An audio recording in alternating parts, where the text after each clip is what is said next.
hemos avanzado en nuestro estudio de este libro de Deuteronomio, pues vamos alcanzando pues la parte más extensa del libro, sinceramente. Estamos en una parte que, bueno, cuando mandé la lectura, igual algunos habéis visto y habéis dicho, uy, me ha pillado el toro, ¿no? Que desde el 19 hasta el 26 es un pasaje muy largo. No me animó mucho un comentario que estaba leyendo que dice, esa sección resiste cualquier tipo de clasificación. Digo, mira, si los comentaristas empiezan así, vamos bien, ¿no? Pero obviamente hoy lo que vamos a hacer con este pasaje no es ir versículo por versículo, párrafo por párrafo. Digamos que es una parte que tiene muchísima información y nosotros un poco vamos a hacer un poco de una visión general de esa sección para comprender esa sección dentro del resto del libro que hemos estado estudiando. Pero quiero comenzar primeramente con ese pensamiento. Bueno, aquí tengo un dibujo que pretendo con este dibujo pues ilustrar los 10 mandamientos. Tenemos los primeros 4 mandamientos, que si recordáis era el enfoque de la sección del 12 hasta el 16. Esos mandamientos que nos hablan de no tener otros dioses delante de él, de no tener imágenes, o sea, cuidar nuestra adoración a Dios y adorar a Dios como Dios merece ser adorado, continuando por el respeto que debemos mostrar para el nombre de Dios y también para el día del Señor. Tenemos esos 4 mandamientos.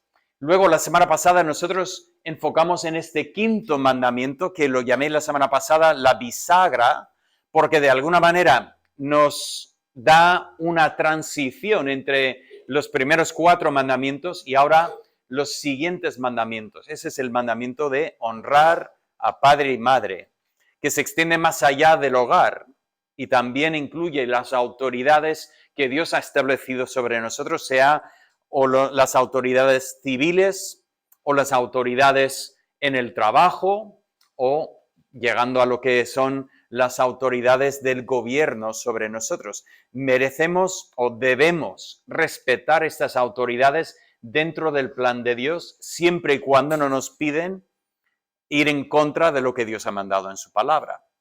Y por lo tanto, ya llegamos a estos otros mandamientos que no encajaban de manera gráfica muy bien aquí, porque al ser 5 no había forma de dividirlas, pero tenemos los mandamientos 6, 7, 8, 9 y 10, que realmente es el enfoque de esta sección que estamos viendo aquí.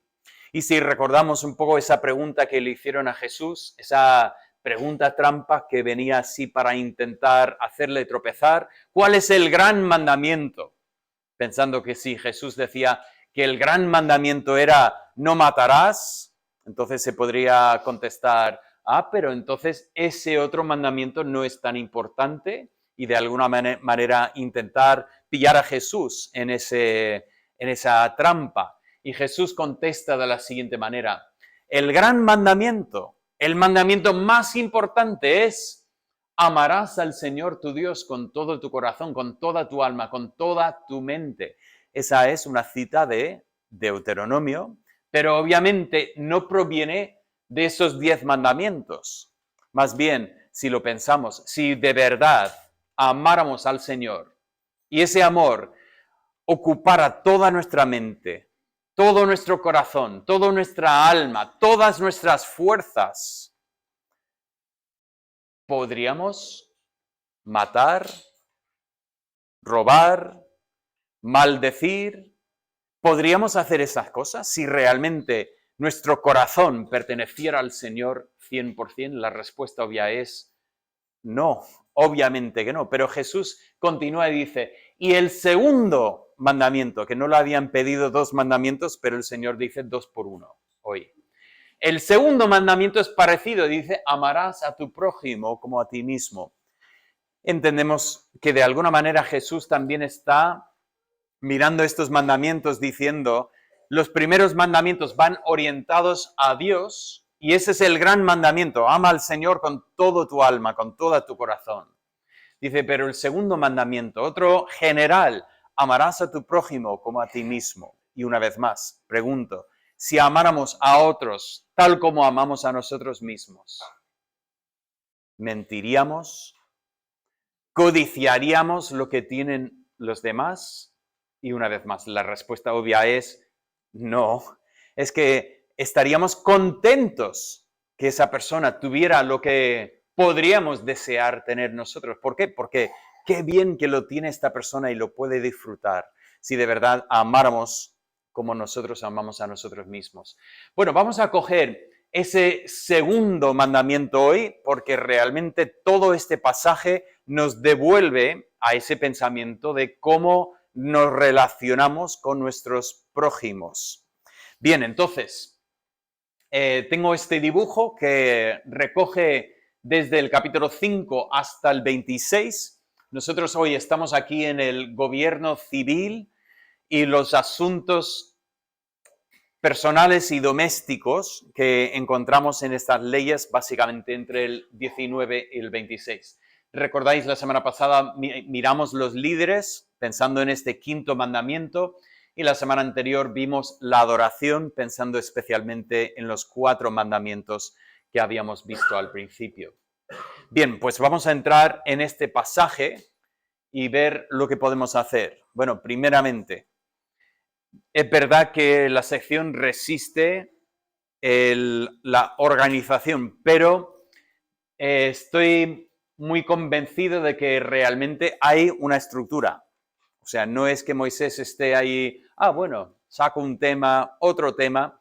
Notamos que empieza con unas instrucciones generales para la nación, temas como, por ejemplo, qué hacer en cuanto a las ciudades de refugio. Curiosamente, Moisés vuelve a ese tema, que si recordamos, encontramos esto, me parece que es el capítulo 3 o 4, había hablado de estas ciudades de refugio, y lo vuelve a sacar aquí, cosa que siempre llama la atención, porque si ya lo ha comentado, ¿por qué volver a sacarlo?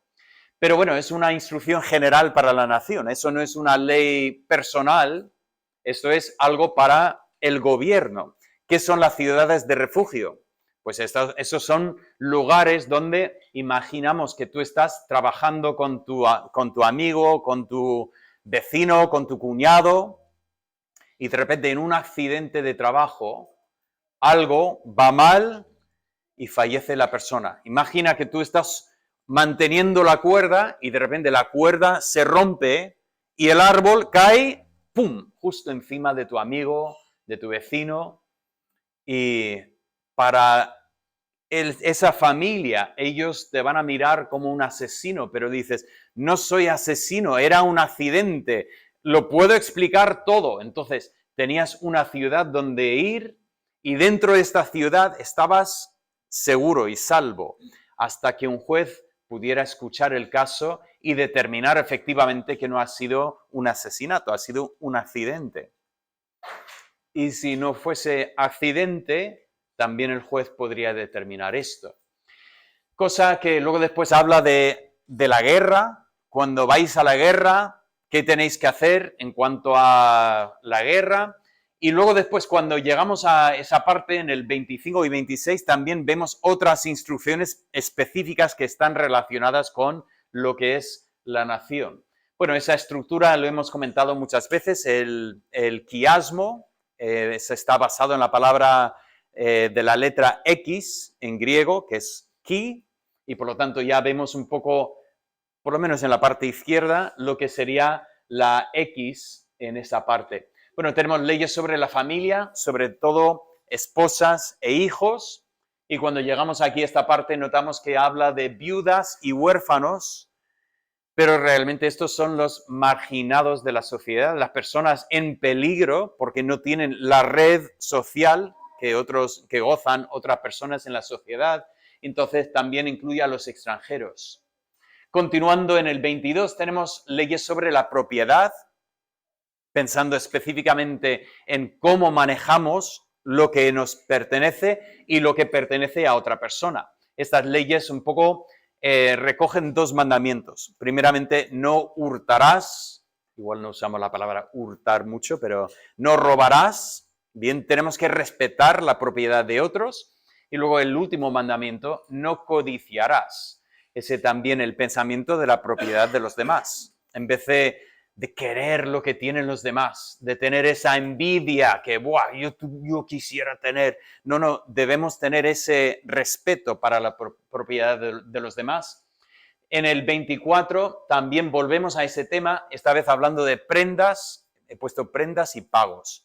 Prendas aquí son cuando una persona te debía dinero, podías tomar una prenda de esta persona para poder garantizar la paga de lo que esa persona debe. Y nos dice, cuidado con coger, por ejemplo, el abrigo de una persona pobre, porque luego después esta noche, ¿cómo va a dormir? Cuando bajan las temperaturas por la noche. Entonces tenemos pensamientos en cuanto a la propiedad, de cuidar la propiedad de los demás. Bueno, vamos acercándonos a la parte central. Tenemos el tema de una acusación a una virgen. Allí tenemos instrucción sobre lo que debe pasar si alguien quiere levantar una acusación. Y en el 24 tenemos instrucción sobre el matrimonio. Y en el centro de este pasaje tenemos el concepto de la pureza de la congregación, de lo que significa guardar, mantener la pureza de la congregación, y luego varias instrucciones sobre diferentes aspectos de la pureza que tenemos en el 23. Bueno, una vez más, yo creo que sería interesante ir punto por punto aquí y comentar todo, pero nos falta un poco de tiempo, así que vamos a coger pues otro pensamiento en esta mañana. Pero quería por lo menos presentar esto. Ahora, también presento esta pantalla, que no es para apuntar todo lo que veis en pantalla, menos mal, ni va a haber examen sobre lo que estáis viendo en pantalla, pero cuando os he mandado los pasajes, os he animado al leer estos pasajes a pensar en los mandamientos. Y eso es lo que tenemos aquí. Tenemos aquí el mandamiento quinto sobre la autoridad y notamos que en el 21, 18 al 23 tenemos instrucciones que tienen que ver con esa autoridad. ¿Qué hacemos con un hijo rebelde? Un hijo que no quiere escuchar la instrucción de sus padres. Ese hijo contumaz, que esa palabra no es mía, esa palabra la sabe Luis, pero yo sé repetir esa palabra. Bueno, mandamientos sobre la violencia, el asesinato, pero la violencia en general, lo podemos ver en el 19, en el 21, en el 22. La sexualidad, mandamientos que vemos en el 21, el 22, el 23, el 24, el 25, o sea, en ese mandamiento recurre bastante ese tema. Leyes en cuanto a la propiedad, dije, no solamente no robarás, sino también no codiciarás, y lo vemos en el 22, el 23, el 24, y finalmente leyes sobre la honestidad, que vemos en el 19, el 22, el 23, el 25, en fin, por toda esa sección, realmente estos son los mandamientos que vemos con frecuencia. Ya no vemos el mismo énfasis sobre, por ejemplo, destruirás sus altares, eso lo habíamos visto en secciones anteriores, o no tendrás otros dioses delante de mí, eso lo habíamos visto, y no vemos, por ejemplo, instrucciones sobre los días de fiesta del pueblo judío, eso lo habíamos visto en otra sección. Pero lo que nosotros queremos ver hoy es específicamente un enfoque sobre toda esta sección, y para hacer esto quiero volver a recordaros sobre las tres caras de la ley. ¿Recordáis cómo hablamos de esto hace unas semanas? Vimos primeramente la ley como un pacto, la ley como un documento que establece las condiciones para tener comunión con Dios. Y cuando contemplamos la ley como un pacto, tenemos dos pensamientos. Primeramente, para tener comunión con Dios, tienes que ser como Dios es. Dios tiene comunión con personas que son como Él. ¿Y cómo es Dios? Bueno, la ley revela una y otra vez sobre el carácter de Dios. ¿Cómo es nuestro Dios? Pero conforme nos está revelando sobre el carácter de nuestro Dios, constantemente la ley se convierte en espejo que nos hace contemplar nuestro rostro natural, como decía Santiago. Y cuando contemplamos nuestro rostro natural y nos comparamos con Dios, ¿cómo quedamos? Somos expertos en compararnos los unos con los otros, pero escogemos bien a quién nos queremos comparar. Chicas, a que no, por la mañana al arreglarte, a que no sacas una revista de una supermodelo para decir, ¿cómo voy? Porque tú sabes que eso es falso, eso es Photoshop. Eso nos dicen por lo menos, que es todo Photoshop, y me lo creo. No nos comparamos con la supermodelo. ¿Por qué? Porque si nos comparamos con ella, quedamos mal. Entonces, ¿con quién nos comparamos? Con la vecina pobrecita, que por lo menos salimos un poco mejor. Chicos, ¿con quién nos comparamos? Cuando queremos hablar del fútbol, ¿con quién nos comparamos? ¿Con Messi? No. En todo caso, buscamos uno de tercera división. ¿Qué viene después de tercera? ¿Hay algo? Todo lo que... Nos comparamos con alguien que por lo menos nos sale más o menos bien. Y sin embargo, la ley nos invita a contemplar quién es Dios y quiénes somos nosotros. La ley nos condena. La ley no nos deja con esa sensación así calorosa, bien en nuestro pecho de que soy buena persona. La ley me dice, eres un pecador feo delante de Dios. Y es un propósito muy importante de la ley, porque hasta que nos veamos como somos, no hay salvación. Bueno, la segunda cara de la ley, hablamos de la ley como ayo, como tutor, quizás es una palabra más común para nosotros. La ley nos lleva a Cristo, porque Jesucristo es la primera persona que ha pisado la faz de la tierra, que realmente cuando se ha visto en el espejo de la ley, ha visto una persona que podía tener comunión con el Dios perfecto. Y sin embargo, ese perfecto hombre que anduvo sobre la faz de la tierra, dio su vida para tomar nuestro castigo sobre sí, para que nosotros pudiéramos tener comunión con Dios, no porque soy buena persona, sino porque vengo vestido en la perfecta justicia de Cristo. Pero en tercer lugar, y muy importante, la ley nos ayuda a entender más sobre ese nuevo pacto de Dios. O sea, ¿qué es lo que Dios quiere producir en nosotros por medio de su Espíritu que mora en nosotros? La respuesta es más de lo mismo.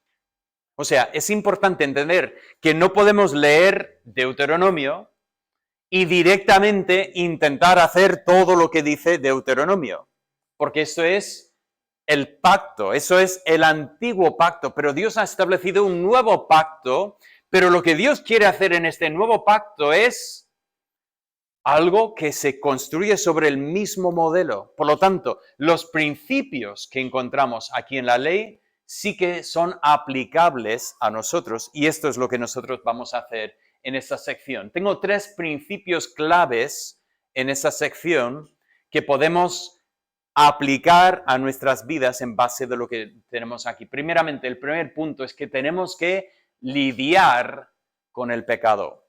Ahora, lidiar tampoco es una palabra que uso con frecuencia, pero no encontraba una palabra mejor. Pero comprendemos la palabra, ¿verdad? O sea, entramos en una pelea en cuanto a lo que es el pecado.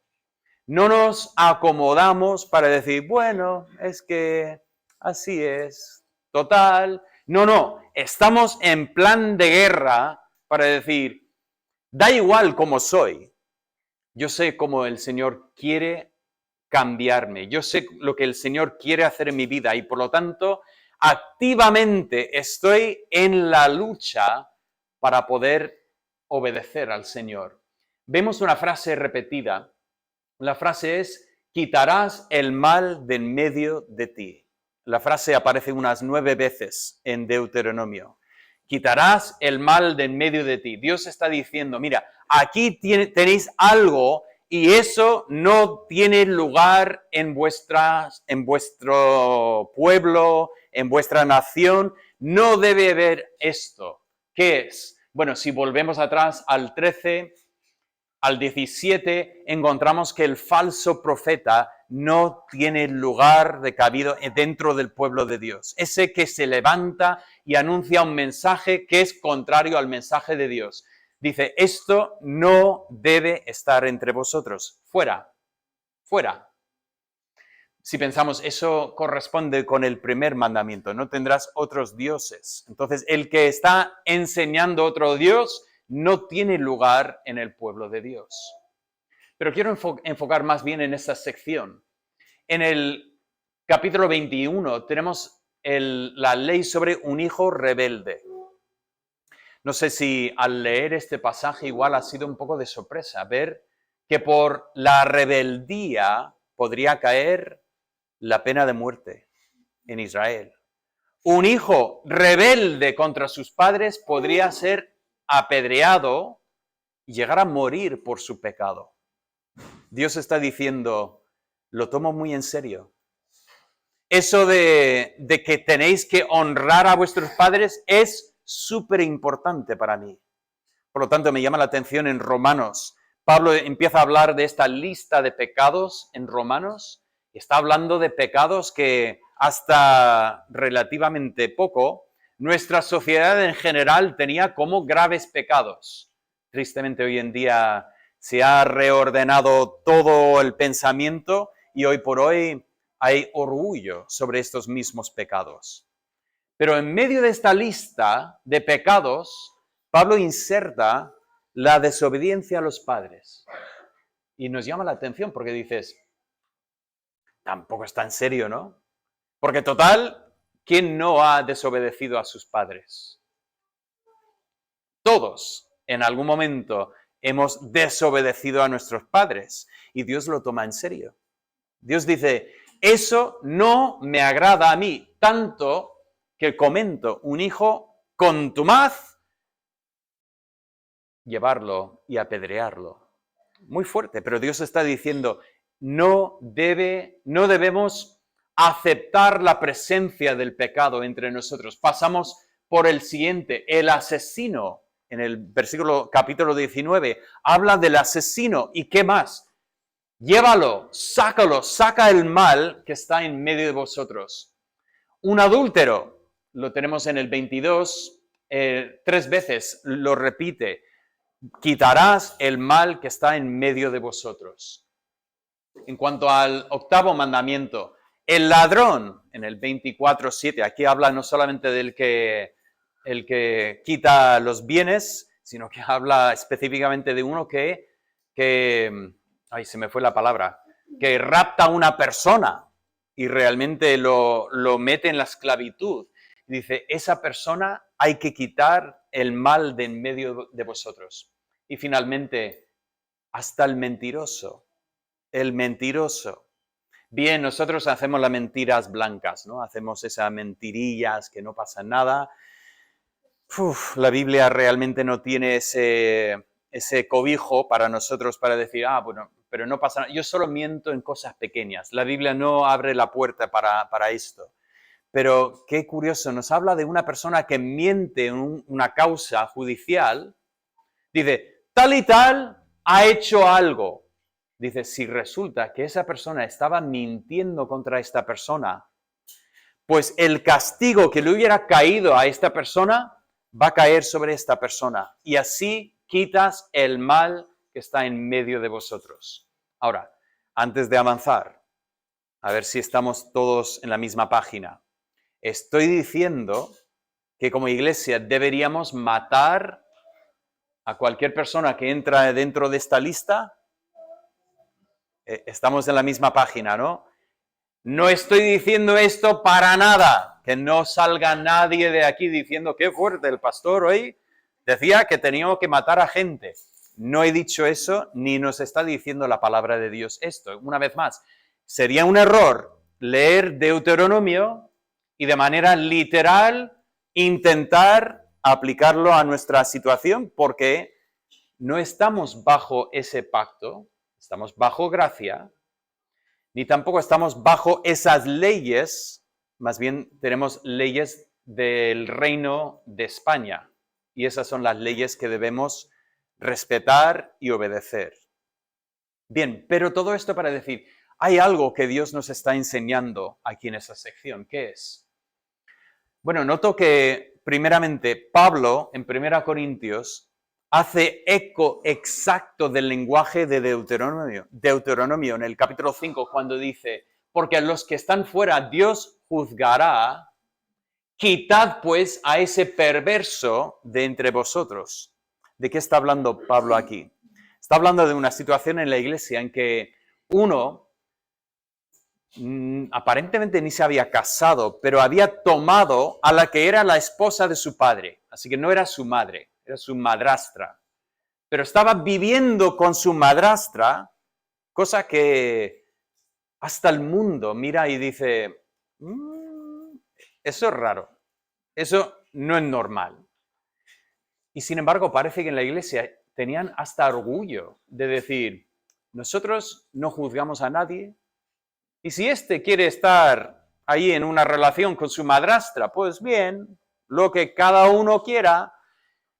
Y Pablo está diciendo, no, es que el mundo mismo está hablando de vosotros diciendo, qué raros estos. Dice, es un testimonio fatal, es terrible. Y Pablo dice, debéis juzgar a esta persona. Pero esta frase, esto es Deuteronomio. Dice, quitarlo de en medio de vosotros. Primeramente noto que debemos tomar en serio el pecado en cuanto a la congregación. No de matar, no es nunca nuestro derecho de poder quitar la vida a una persona. Ni nosotros personalmente, ni nosotros como iglesia. Eso está fuera de nuestro ámbito, ¿no? Pero si hay una persona que está viviendo en pecado y dice que es cristiano, que pertenece a Dios, la iglesia sí que debe quitar esta persona de lo que es el cuerpo local de la iglesia. Nosotros intentamos tomar esto muy en serio. No es que hacemos aquí acto de juicio con un juez que dice culpable, pero oye, nosotros hemos firmado este pacto de iglesia. ¿Qué significa este pacto de iglesia? Ese pacto dice, mira, si yo en algún momento empiezo a hacer algo que vaya en contra de lo que Dios dice en su palabra, yo invito a mis hermanos a venir y decir, hermano, ¿cómo puedes hacer esto si es que la palabra dice esto? Para que yo diga, qué mal estoy. No tendría... ¡Qué ceguera me sobrevino! No entiendo cómo es que podría... Me arrepiento ante Dios y yo quiero vivir de acuerdo a la palabra de Dios. Invitamos, esa es nuestra meta, hacer esto. Pero si tenemos alguna persona que dice que sí, yo soy un cristiano, yo pertenezco a Dios, pero yo voy por libre, yo hago lo que me da la gana, pues entonces este no es el sitio para esta persona. Estamos aquí porque nosotros queremos hacer lo correcto, queremos conocer al Señor mejor y queremos practicar lo que Dios ha hecho, lo que Dios ha dicho en su palabra. Eso todo hay que hacerlo en amor. Eso tiene que haber un amor de familia que motiva esa relación y tiene que ser una decisión mutua que todos estamos bajo las mismas reglas. No hay dos reglas. No hay una regla para el pastor, que puede hacer lo que le da la gana, y luego una regla para la... No, todos estamos bajo la misma regla de la palabra de Dios. Pero quiero avanzar en el pensamiento y mirar Efesios 4, 22. Dice Pablo así, en cuanto a la pasada manera de vivir, ahora no usa la misma frase que encontramos en Deuteronomio, pero el pensamiento es paralelo. Despojaos, quitarás. La imagen es la imagen de la ropa. Tú cuando trabajas fuera, estás haciendo un trabajo fuera, en el sol de noviembre y estás sudando. Cuando entras en casa, ¿qué es lo primero que haces? Tienes que quitar esta ropa sucia para ducharte, para ponerte ropa limpia. Recuerdo una vez tuvimos una estudiante que vino, y vino en verano, en el mes de junio, y estaba preparándose para una maratón y decía que le venía muy bien estar en España porque la maratón iba a ser en agosto con una humedad terrible, y la chica decía que quería correr a las 2 de mediodía, para así prepararse para el calor y tal. Bueno, salía a correr una hora a las 2 de la tarde y volvía a la casa y se sentaba a estudiar. Y nos llama la familia. David, tenemos un problema con la estudiante. Digo, ¿qué ha pasado? Dice, sale a correr y luego viene y se sienta a estudiar. Eso no es bueno. Tenía razón. La chica tendría que haberse duchado, tendría que haberse quitado esta ropa sudada y tal. No entiendo muy bien por qué la chica no lo hacía, pero en fin. Está claro, todos lo tenemos como punto de referencia, ¿no? Y aquí Pablo dice, despojaos del viejo hombre, que si nosotros pertenecemos a Dios, hay cosas que no caben en nuestra vida. ¿Y qué debemos hacer? Tomar en serio este pensamiento de decir, esto fuera, esto no pertenece a un hijo de Dios. Deberíamos tener esa misma actitud que vemos en Deuteronomio. En segundo lugar, quiero hablar de mantener una distinción. Algunas de estas leyes son llamativas, ¿no? Nos habla de la ropa. Ahora, el capítulo 22, versículo 11, nos habla de no llevar ropa con dos tipos de materiales mezcladas. Y nosotros hoy en día decimos, mal asunto, porque todos tenemos ropa que es una mezcla. Hoy en día nuestra ropa, pues mira, los que diseñan la ropa ya saben que hay propiedades que se pueden compaginar y conviene y tal. Pero Dios estaba dando una instrucción a su pueblo. Dice, no quiero que os vistáis de ropa mezclada. ¿Por qué? Porque en general quiero dar un principio. Obviamente no es moralmente incorrecto llevar una ropa que tiene dos tipos de tela mezcladas, pero Dios estaba enseñando un principio que decía, quiero que mi pueblo no sea una mezcla, sino que quiero que mi pueblo me pertenezca. Es interesante en cuanto a la ropa, también habla de llevar ropa que pertenece al sexo opuesto. Una vez más, nuestra sociedad lo tiene como chiste, como no pasa nada, y hasta si lo ves un poco raro que un hombre esté vestido así de mujer, que eres tú raro por pensar esto. Y sin embargo, Dios dijo, oye, esto no me hace ninguna gracia. ¿Por qué? Porque he creado a los hombres como hombres y he creado a las mujeres como mujeres. Y si nosotros somos tan chulos que por medio de la medicina y las operaciones podemos por lo menos dar la apariencia de cambiar lo que Dios ha creado, Dios dice, no, yo he creado lo que he creado y debe mantenerse tal como lo he creado. Ese pensamiento de esa distinción o la santidad, ese que Dios lo ha creado y lo quiere así. En la ropa, he puesto en el campo, curiosamente dice, cuando siembras en tu campo, no mezcles semillas. Debes sembrar una semilla en tu campo. Yo no sé mucho sobre el campo, algunos de vosotros sabéis más, pero seguro que también hay principios. Como regla general, ves que así es como trabajan los que trabajan en el campo. Cuando pasas por un campo, ves brócoli, pero todo brócoli. Y ves otro campo y ves almendros.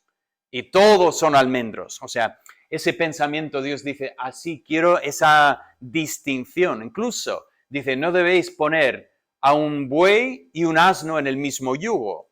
Eso también creo que es de sentido común, porque el buey tira mucho más que el asno en fuerza, pero el asno es más rápido que el buey y yo creo que sería para matarse entre sí, ¿no? Y finalmente, en la adoración, habla de esa distinción del pueblo de Dios, que no debemos ser como los demás, no debemos tener esa mezcla. Habla específicamente aquí de la práctica de involucrar lo sexual entre lo que es la adoración a Dios, y por lo tanto es un poco difícil leer porque habla de perros, el precio de perros, y no estamos hablando de comprar un pastor alemán y ahí pagas un precio del perro. Estamos hablando de personas que participaban sexualmente dentro del culto de los pueblos paganos. Y dice, en mi casa nada, nada, nada de eso. No vais a ni traer dinero que pertenece a este campo para ponerlo en el tesoro de la casa de Dios. Y pensando un poco en el Nuevo Testamento, ese es el principio que vemos claramente enseñado. Dice Pedro en 1 de Pedro 1, 15, 16, sino como aquel que os llamó es santo, sed también vosotros santos en toda vuestra manera de vivir, porque escrito está, sed santos porque yo soy santo. Dios no está buscando los domingos de tu vida. Dios no quiere los domingos de tu vida. Dios no quiere que el domingo te pongas ropa especial y el domingo tu carita de santito y vienes a la iglesia para darle a Dios su día para luego después salir de aquí y decir, ¡wow! Menos mal, tengo 6 días libres hasta que tenga que volver a hacer esto. ¿Quién querría eso? Nadie quiere esto y desde luego Dios no lo quiere. Dios quiere ser el dueño absoluto de nuestras vidas, quiere que nuestras vidas le pertenezcan, Él quiere tener acceso libre a cada habitación de nuestra vida. Yo he puesto este ejemplo antes, pero lo vuelvo a contar rápidamente. ¿Podéis imaginar aquel día en que me casé con Maribel hace 5 o 6 años? O más. Le digo a Maribel, mira, estoy preparando la casa y te va a encantar la casa. Tengo tu habitación ya pintada de rosa con mariposas y con purpurina en las paredes. Si conocéis a Maribel, sabéis que Maribel no es muy de purpurina y mariposas y tal, pero podéis imaginar que yo digo, tengo tu habitación perfectamente preparada. Y me dice Maribel, un momento. Para. ¿Cómo que en mi habitación? Digo, no, es que, ¿te acuerdas del garaje? Pues mira, lo he limpiado y lo tengo ya pintado y va a ser tu habitación. Y Maribel me dice, o sea, me caso contigo y me quedo en el garaje de tu casa, ¿sabes lo que te digo? Yo no me caso contigo para vivir en tu garaje. No, hombre, pero no voy a compartir mi habitación contigo. ¿Voy mal? Voy fatal. Sabes que mucha gente piensa que puede hacer lo mismo con Dios. Reformar un poco el garaje y decir, Dios, aquí tienes tu sitio, disfrútalo. Pero hombre, yo me quedo con mi habitación y Dios dice, ¿sabes lo que te digo? No. Yo quiero que tú seas mío, porque yo voy a ser tuyo. Yo voy a ser tu Dios y tú vas a ser mi pueblo. Y aquí veo en Deuteronomio ese tema tan importante, la importancia de pertenecer completamente a Dios. En tercer lugar, quiero enfatizar ese concepto de hacer lo justo, lo correcto, porque eso es un gran tema en estas leyes. Empieza hablando en el 22 de devolver el animal del prójimo. Tú estás por ahí y de repente ves un perro de raza. Eso nos pasó. Un día salí de casa y había un perro de raza allí y venía con la correa en el suelo. O sea, obviamente alguien lo sacó a pasear con la correa y se escapó el perro y ahí lo encuentro. ¿Qué digo? ¿Qué hago en ese momento? Me froto las manos y digo, ¡wow! Eso lo pongo en el Wallapop y saco... Ni sé lo que saco porque voy tan mal con esos temas. ¿Eso es lo que hice? Claro que no, le pregunté al perro, ¿dónde está tu dueño? No, es que miré y tenía pues el nombre, tenía un teléfono, al final no era el del dueño, era de la clínica donde iba el perro. Entonces llamamos a la clínica y dijeron, ¿tú has encontrado a...? Ni me acuerdo el nombre del perro, pero ya le dieron el nombre. ¿Has encontrado a Lola? ¡Ay, qué bien, tráela, porque la dueña va a estar contenta! Bueno, nosotros fuimos ahí y tengo que admitir, eso es una confesión un poco mala, pero en mi mente yo pensé, igual la dueña nos va a invitar a un café. Y no se hace esto para recibir, ¿no? Pero está el pensamiento que igual nos invita a un café, ¿no? Y ya tenía pensado la contestación de decir, hombre, no, vale. Ya lo tenía pensado así. Bueno, llegó la dueña y no veáis, o sea, llegó, ¡ay, no! Y vino corriendo y abrazó ¿dónde estabas? Y nosotros ahí no nos dirigió la palabra nunca. Y al final nos dimos la vuelta y salimos y dijimos, bueno, venga, cariño, te invito yo a un café. Esa ley de hacer lo correcto. Oye, tú encuentras el animal de tu prójimo, ¿qué haces? Si no sabes de quién es, lo guardas y el día que pase, no lo escondas ahí en el jardín atrás de la casa, no, lo dejas ahí delante. El día que pasa alguien dice, oye, ¿desde cuándo tienes tú un caballo? Dice, no es mío, estoy esperando que venga. Pues parece el caballo de tal. Sí, pues mira, si tú lo ves, dile que el caballo está aquí esperándole. Y así haces lo justo, lo correcto. Podrías aprovechar, pero no. Haces lo justo, lo correcto. De no cobrar intereses. No estamos hablando de nuestro sistema con bancos que entendemos que cuando tú compras una casa no vas con Deuteronomio para decir, por cierto, a mí no me cobres los intereses. No estaría mal. Si tu banco te lo respeta, dime qué banco es porque yo también quiero cambiar mi hipoteca para ir ahí.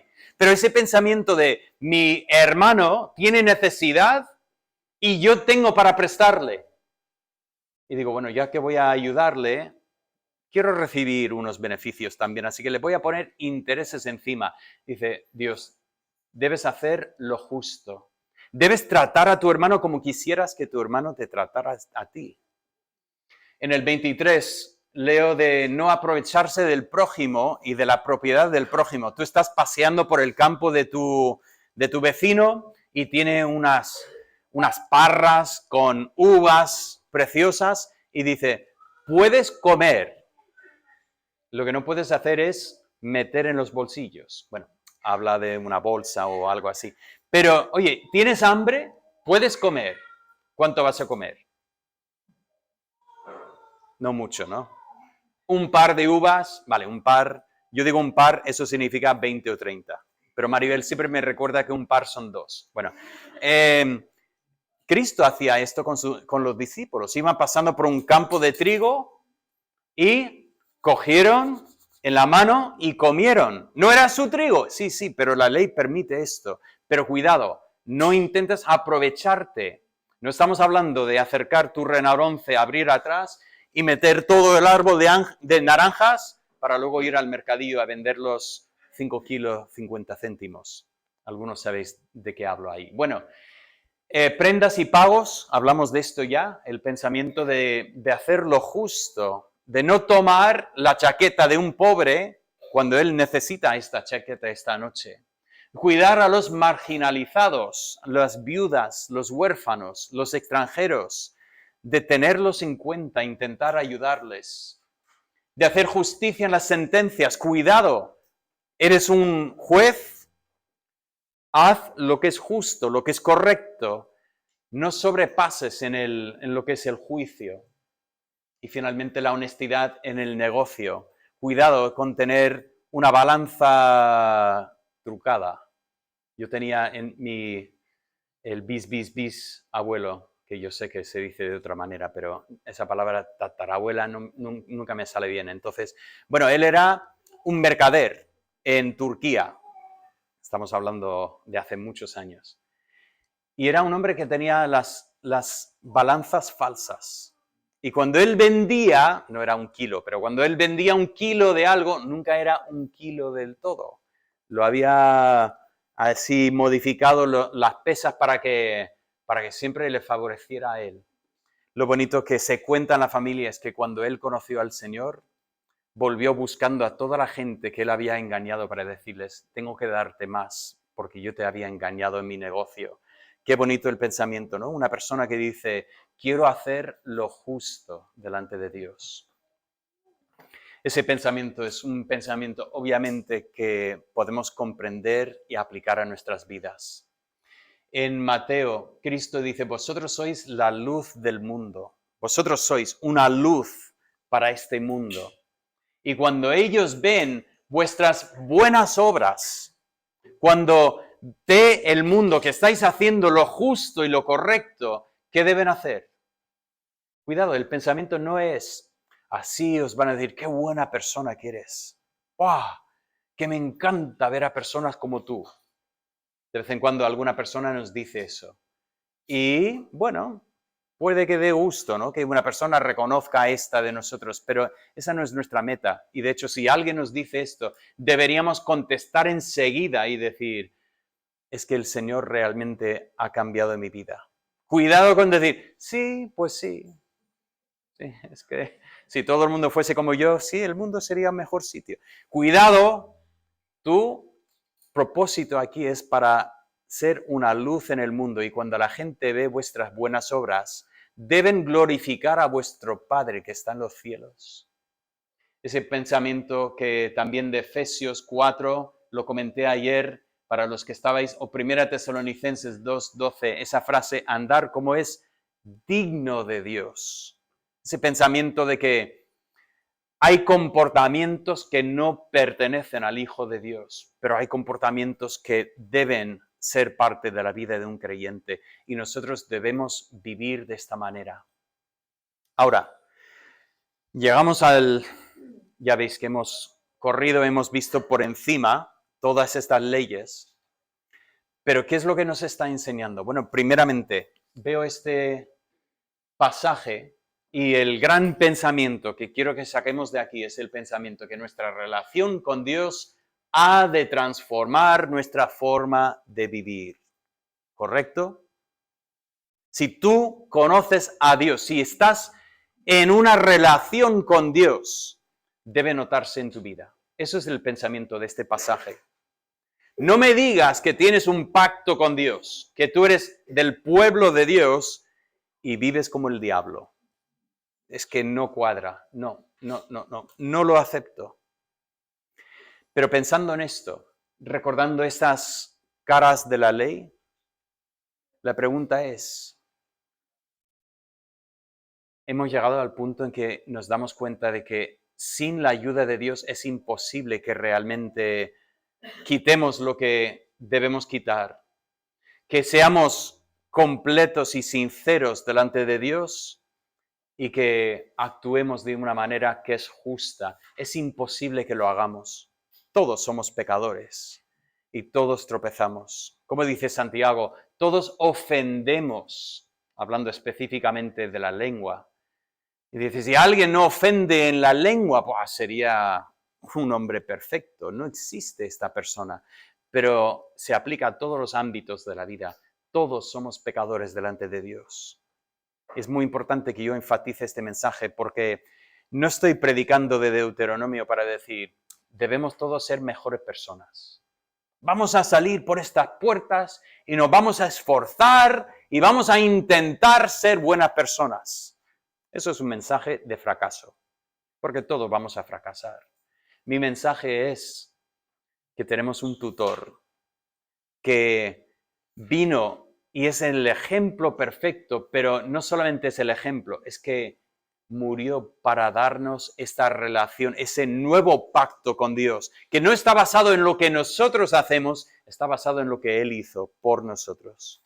Y por lo tanto, todo lo que estamos viendo aquí es posible porque es su Espíritu el que está obrando en nosotros para hacer esto, para ayudarnos a lidiar con el pecado. ¿Estás lidiando con el pecado?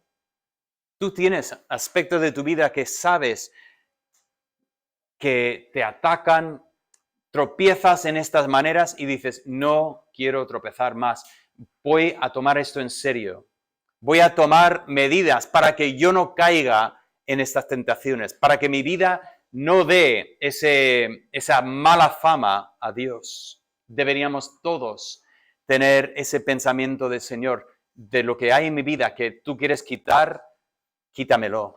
Tú tienes derecho de quitar de mi vida todo lo que no te agrada. ¿Hay una diferencia en nuestra forma de vivir? ¿Nuestra vida realmente muestra esa distinción de Dios? Eso es lo que el Espíritu Santo quiere hacer en ti. Quiere transformarte más y más a la imagen de Dios para que no seas uno más, para que seas distinto, para que otros vean vuestras buenas obras y glorifiquen a tu Padre, que es el que ha creado esta diferencia en ti. Y en tercer lugar, estamos permitiendo que el Espíritu Santo produzca su perfecta justicia en nosotros. Es el Espíritu Santo el que lo hace, no eres tú. Pero tú puedes resistir lo que está haciendo el Espíritu Santo. Puedes no cooperar. Y nosotros tenemos que dejar que Dios continúe su obra en nosotros para que nuestras vidas tengan ese reflejo de Dios que realmente es su perfecta justicia. Ese es el tema de Deuteronomio y he puesto este título, El corazón del Evangelio, porque realmente cuanto más comprendemos el mensaje de Deuteronomio, vemos cómo está preparando el camino para el Evangelio. Que Deuteronomio era imposible para los judíos. Lo era. Ningún judío cumplía con la ley de Deuteronomio y sin embargo Deuteronomio nos prepara para lo que realmente es el mensaje del Evangelio cuando Dios empieza a transformar nuestras vidas desde adentro hacia afuera y empezamos a amar a Dios con todo nuestro corazón, con toda nuestra mente, con todas nuestras fuerzas. Oremos. Padre Santo, doy gracias por tu palabra. Y Señor, damos gracias por el Señor Jesucristo, porque no hay salvación fuera de Él. No hay otro nombre dado a los hombres bajo los cielos en que podamos ser salvos. Y gracias por esa salvación que se pone a disposición de cualquier pecador arrepentido que confía en Cristo. Y pido, Padre, que tú sigas haciendo esta obra. Señor, si hay personas que todavía no han puesto su fe en Cristo, jamás han llegado a confiar en Cristo como su Salvador, no han experimentado esa renovación, ese perdón de pecados y el Espíritu Santo que mora en el corazón, pido, Señor, que abras sus ojos, que le des entendimiento y que se entreguen para que tú hagas tu obra en ellos. Pero, Padre, para nosotros que lo hemos hecho, ruego, por favor, que sigas obrando en nuestras vidas. Quita, Padre, quita todo lo que no te agrada en mi vida. Y pido, Señor, que pongas en mi vida lo que sí que te agrada para que tú seas glorificado en todo. Lo pido así en el nombre de Cristo Jesús. Amén. Quiero que cantemos un